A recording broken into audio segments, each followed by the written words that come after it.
আচ্ছা আপনাকে কি বলা মধ্যবিত্ত এবং গরিব পরিবারের মানুষজন পরিশ্রম করে না?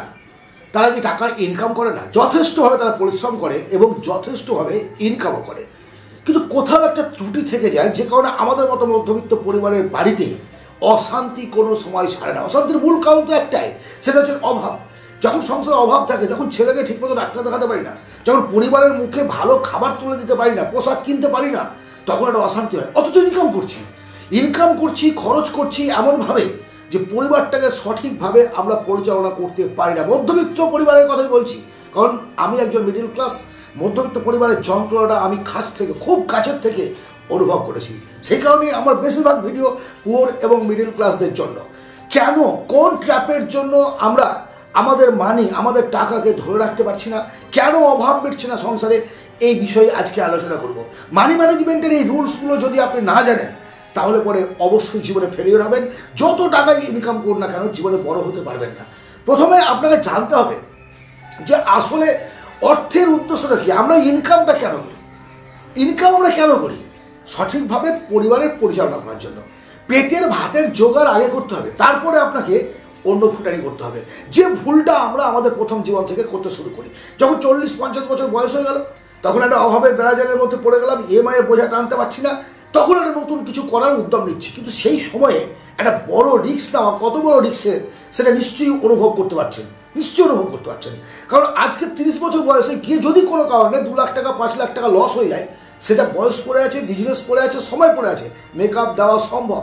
বাট 50 বছর বয়সে গিয়ে যদি 5 লাখ টাকা আপনি লস করে ফেলেন, সেইটাকে আর মেকআপ দিতে পারবেন না। তখন কিন্তু একেবারে মেরুদণ্ড ভাঙা সাপের মতো কুঁজো হয়ে চলতে হবে। অর্থের মার সবচেয়ে বড় মার, এটা মাথার মধ্যে রাখবেন। মানি ম্যানেজমেন্টের নিয়মগুলো যদি মেনে চলতে না পারেন তাহলে জীবনে প্রতিষ্ঠিত হতে পারবেন না। মানি ম্যানেজমেন্ট কি? মানি ম্যানেজমেন্ট মানে কি বিশাল কিছু না। মানি ম্যানেজমেন্ট হচ্ছে কিভাবে আমরা ইনকাম করা টাকাটিকে সঠিকভাবে ইউটিলাইজ করবো, ব্যবহার করব, সেটাই আলোচনার মূল বিষয়। প্রথম কথাটি হচ্ছে, আপনারা জানেন এবং আমরাও জানি যে ইনকামের থেকে সবসময় কম খরচ করতে হবে। আমরা করি উল্টোটা।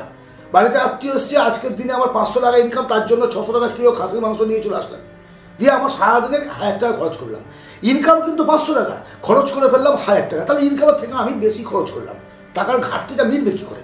কখনো ইনকামের থেকে বেশি খরচ করবেন না। এখন প্রশ্ন হলো, আপনি আবার জিজ্ঞেস করবেন, ইনকামের থেকে যদি খরচ বেশি না করবো স্যার, তাহলে আমি কীভাবে জীবনে উন্নতি করবো, কীভাবে জীবনে ডেভেলপ করবো, কীভাবে আতিথেয়তা করবো? দেখুন, যদি খরচ বাড়াতে চান, ইনকাম বাড়াতে হবে। প্রথম কথাই হচ্ছে খরচটাকে ইনকামের থেকে বেশি করতে হবে না। ইচ্ছে যদি থাকে আপনার যে আমি অনেক টাকা খরচ করব, শৌখিনতা করব, তাহলে অবশ্যই আপনি আপনার আয়ের দ্বিতীয় তৃতীয় উৎস বাড়ান, ইনকাম বাড়ান, যে কোনোভাবে ইনকাম বাড়ান। ইনকাম বাড়িয়ে তারপরে খরচ বাড়াবেন, তার আগে কিন্তু নয়। এই ভুলটা আমরা করি বলে কিন্তু আমরা চলতে পারি না। অন্যদের ইন্সপায়ার করার জন্য আমার ছেলেকে প্রাইভেট স্কুলে ভর্তি করে দিলাম। একজন 2 লাখ টাকা মাসে বেতন পাচ্ছে, তার ছেলে এই স্কুলে পড়ছে, আমাকেও তার স্কুলে আমার ছেলেকে ভর্তি করাতে হবে, এটা কোনো কথা নয়। কারণ অনেক গ্রামীণ পরিবারের ছেলে, গ্রামের ছেলে ছোট স্কুলে পড়ে যে জীবনে অনেক বড় হয়েছে, এর উদাহরণ হাজার আপনি পাবেন। সেকেন্ড রুলস হচ্ছে নিজেকে প্রথমে পে করুন। দেখবেন আমরা যা চাকরি করে তাদের ক্ষেত্রেও বলছি, আপনি পিএফ কাটালেন, পিপিএফ কাটালেন, মিউচুয়াল ফান্ডে টাকা লাগালেন, ইএমআই দিলেন, পরিবারের জন্য খরচ করলেন, বাকি টাকা অবশিষ্ট টাকাটাকে আপনার স্ত্রী হাতে দিয়ে দিলেন, আপনার কাছে আর 10টা টাকাও থাকলো না, আপনার মানি ব্যাগে আর 5 টাকাও থাকলো না। এবার সারা মাসটা আপনি চায়ের দোকানে বসে ধার, ডিপ্রেশনের মধ্য দিয়ে আপনি কাটাচ্ছেন। টাকা ছাড়া মনের মধ্যে ফুর্তি থাকবে না, যে যাই বলুক না কেন, থাকবে না। কিন্তু যদি আমার ইনকামের টাকা আমাকে হাত পেতে নিতে হয় আমার পরিবারের থেকে, তাহলে এর থেকে দুঃখজনক ব্যাপার আর কিছু হতে পারে না। পরিবার শত্রু নয়, কিন্তু আগে পে করুন নিজেকে। আপনি নিজেকে রতন টাটার মতো মনে করুন যে আমি একজন কর্মচারী। প্রথমে নিজেকে, আপনার পরিবারের 6 জন যদি মেম্বার থাকে, আপনার ইনকামের টাকাটিকে 6 ভাগ করে আপনি 1 ভাগ নিজের কাছে রাখুন, কারণ আপনিও ওই পরিবারের একজন লেবার। এই যে টাকাটাকে আপনি রাখলেন, এই যে টাকাটা আপনার কাছে থাকলো, এই টাকাটা আপনি আপনার স্কিল ডেভেলপ করুন। প্রথম পয়েন্টে বলেছি ইনকাম বাড়াতে হবে। ইনকাম কী করে বাড়াবেন? আপনি যে অবস্থায় আছেন সে অবস্থায় থাকলে তো ইনকাম বাড়বে না। সো ইনকাম বাড়াতে গেলে আপনাকে আপনার স্কিল বাড়াতে হবে। আর স্কিল বাড়াতে গেলে আপনাকে অনলাইনে হোক অফলাইনে হোক ট্রেনিং কোচিং নিতে হবে। মাঝখানে একটা কথা বলে নেই, অনেকে আমাকে প্রশ্ন করেন কমেন্টে, কিছু জানতে চান, যে ফোন নাম্বার চান, ইত্যাদি ইত্যাদি। আপনাদের জন্য সুখবর, রিসেন্টলি আমি মেম্বারশিপ প্রোগ্রাম নিয়ে এসেছি। যারা আমার ইউটিউবের মেম্বার, তাদের জন্য সপ্তাহে 1 দিন লাইভ সেশন করব এই লাইভ সেশনে আপনারা প্রত্যক্ষভাবে আমাকে প্রশ্ন করবেন আপনাদের জানার বিষয়, আমি সরাসরি আপনাদের প্রশ্নের উত্তর তখনই দেবো। লাইভ সেশন সপ্তাহে একদিন হবে, অনলি ফর মেম্বারদের জন্য, কথাটা মনে রাখবেন, অনলি ফর মেম্বারদের জন্য লাইভ সেশন হবে। আর তাতে আপনারা আপনাদের সমস্ত কিউরিসিটি, সমস্ত প্রশ্নের উত্তর পেয়ে যাবেন। আমি যতটা জানি ততটা আপনাদের সঙ্গে সরাসরি বলবো। থার্ড রুলস হচ্ছে টাইম ম্যানেজমেন্ট। না, আমি সেই টাইম ম্যানেজমেন্টের কথা বলছি না, ভোরবেলায় ঘুম থেকে উঠুন, তাড়াতাড়ি ঘুমান, এই টাইম ম্যানেজমেন্টের ব্যাপার নয়। আমরা অনেকে জানি না যে আমরা আমাদের ইনকামটিকে কীভাবে ডিভাইডেশন করবো। মানে আপনি মনে মনে ভাবুন, সারাদিনে আপনার ইনকাম হচ্ছে 1200 টাকা। আমি ধরুন যে আপনার ইনকাম সারাদিনে 1200 টাকা, আপনি ক ঘন্টা কাজ করবেন? ম্যাক্সিমাম 12 ঘন্টা। তাহলে পার আওয়ার, প্রতি ঘন্টায় আপনি ক টাকা ইনকাম করলেন? হ্যাঁ, 100 টাকা, সহজ হিসাব।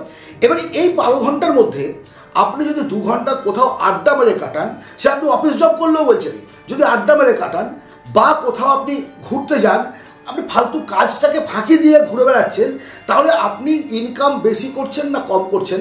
12 ঘন্টার ইনকাম, আপনি 10 ঘন্টা কাজ করে 1200 টাকা ইনকাম করলেন, 2 ঘন্টা লস করেছেন। কিন্তু যদি লস না করতেন, ইনকাম বেশি হতো না কম হতো, দয়া করে আমাকে কমেন্টে জানান, তাহলে বুঝতে পারবো যে আপনারা আমার সঙ্গে আছেন কিংবা নেই। চতুর্থ নিয়ম, লাখ, ভাগ্য। হয়তো আমরা চিন্তা করি ভাগ্যে কিছু নেই, ভাগ্যের দ্বারা কিছু হয় না। ভাগ্য আর ডিভাইডেড বাই 4 পার্টস। আমার ক্ষেত্রে বলছি, আপনি জানি না যে আপনি কখনো এই কথাগুলো শুনেছেন কিনা অন্য কোনো ভিডিওতে, তবে আমি যেটা মনে করি যে ভাগ্যটাকে আমরা আমাদের পারিবারিক এবং জীবন যুদ্ধের ক্ষেত্রে মধ্যবিত্ত গরিব পরিবারের মধ্যে বলছি, ভাগ্যটাকে 4 ভাগে ভাগ করে দিয়েছি। লাখ, 1 নম্বর লাখ কি?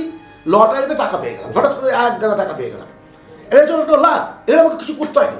দ্বিতীয় হচ্ছে hard work, just like a labour, সারাদিন কঠোর পরিশ্রম করে আমার ভাগ্যে যেটুকু ইনকাম ছিল সেটুকু ইনকাম করলাম। কেউ 300 টাকা ইনকাম করছে পার ডে, কেউ 500 টাকা করছে, কেউ 1000 টাকা করছে, কেউ 2000 টাকা করছে। যার এগুলো, আমি সবার কিন্তু অশিক্ষিতদের কথা বলছি, শিক্ষিত অশিক্ষিত সবাই কিন্তু এরকমভাবেই চলছে আমাদের সমাজে। তাহলে সে তার হার্ডওয়ার্কের দ্বারা একটা তার ভাগ্য হার্ডওয়ার্ক করে তাকে ইনকাম করা আছে। স্মার্ট ওয়ার্ক, স্মার্ট ওয়ার্ক হচ্ছে, আমি মনে করি স্মার্ট ওয়ার্ক যারা করে তারা হচ্ছে সার্ভিসম্যান। সার্ভিসম্যানরা স্মার্ট ওয়ার্ক করে, শুধুমাত্র স্মার্ট ওয়ার্ক, মানে স্টাইল গুলো ওয়ার্ক করে, অফিস গেলে চলে আসলো 8 ঘন্টা 6 ঘন্টা 10 ঘন্টা যার যেমন ডিউটি, মাস গেলে একটা নির্দিষ্ট পরিমাণে টাকা ইনকাম করলো, বাড়তি নেই কম নেই। বাড়তি ইনকাম করতে গেলে এক্সট্রা কাজ করতে হবে, টিউশনে পড়াতে হবে, আদার্স কিছু করতে হবে, অনলাইনে কাজ করতে হবে, এক্সট্রা ইনকাম করতে হবে। তাহলে স্মার্ট ওয়ার্ক হচ্ছে শুধুমাত্র service. Smartly hard work, smartly hard work হচ্ছে বিজনেস, যেখানে শুধুমাত্র গরুর মতো পরিশ্রম করলে হবে না, সেই জায়গায় আপনাকে বুদ্ধি খাটাতে হবে, পরিশ্রম করতে হবে, মানুষের সঙ্গে সম্পর্ক রাখতে হবে। তাহলে আপনি আপনার ভাগ্যটাকে নিজের হাতে তৈরি করতে পারবেন। শুনে মনে রাখবেন, ভাগ্য আমাদের পরিচালনা করে না, আমরা আমাদের ভাগ্যকে পরিচালনা করি। আপনার জীবনযাত্রায় আপনার ভাগ্যের প্রাপ্তি এনে দিবে। এটা হচ্ছে আমার খুব গুরুত্বপূর্ণ আজকের আলোচনার পয়েন্ট আমি মনে করি, কারণ ভাগ্যের উপর শুধুমাত্র ছেড়ে দিয়ে যদি আপনি ঘরে বসে থাকেন, আপনার মুখে কেউ আহার তুলে দেবে না, কেউ দেবে না। আজকের আলোচনার লাস্ট পয়েন্ট, 5 নম্বর পয়েন্ট, আমাদের দেখবেন বন্ধু বান্ধবদের মধ্যে আলোচনা করি, আমি কাজ করছি, আমি একটা কাজে ঢুকেছি, একটা বিজনেস শুরু করেছি বা কোনো একটা জব শুরু করেছি, 15,000 টাকা বেতন, 10,000 টাকা বেতন, বেতন অত্যন্ত কম, সেগুলোর ক্ষেত্রে আমি ঢুকেছি কাজে। এবার দেখবো সন্ধ্যাবেলা যখন গসিপ করছি বা সকালবেলায় বন্ধুদের সঙ্গে আড্ডা মারছি, কিছু বন্ধু এসে বলছে, জানিস ও এত টাকা ইনকাম করে এই বিজনেসে, কেউ বলছে জানিস ও ওই বিজনেসটা করে এত টাকা ইনকাম করে, ও টিউশনে পড়িয়ে এত টাকা ইনকাম করে। এই যে বন্ধুরা আমার মাথার মধ্যে আমি যে কাজটা করছি সেটার প্রসঙ্গে নয়, অন্য একটা প্রসঙ্গে একটা রং চং করে গল্প কদম ফুলের মতো আমাদের শুনে দিল। এবার তখন কিছু মস্তিষ্কের মধ্যে আমারও সেই কাজটা ঢুকতে লাগবে, আমি ভুল পছন্দ করে নিয়েছি, আমি তো একেবারে ভুল পথ পছন্দ করেছি, বলে আমার ইনকাম কমে যাচ্ছে। আমি সঙ্গে সঙ্গে সেই কাজটাকে স্টপ করে আবার ওই বন্ধুর দালালির হাত ধরে আর একটা কোম্পানিতে জয়েন করলাম, বা আর একটা বিজনেসে আমি ঢুকে গেলাম। করছিলাম ফুচকার ব্যবসা, চলে আসলাম ফুচকার ব্যবসা করতে। এই ধরনের করে এটা কি হচ্ছে, জীবনের কোনো ক্ষেত্রে এতে আপনি সফল হতে পারবেন না, বারবার কাজ পরিবর্তন করলে। আমি আপনাদের কাছে অনুরোধ করবো, অনলি 5 ইয়ার্স, 5টা বছর একটা কাজ মনোযোগের সঙ্গে করুন।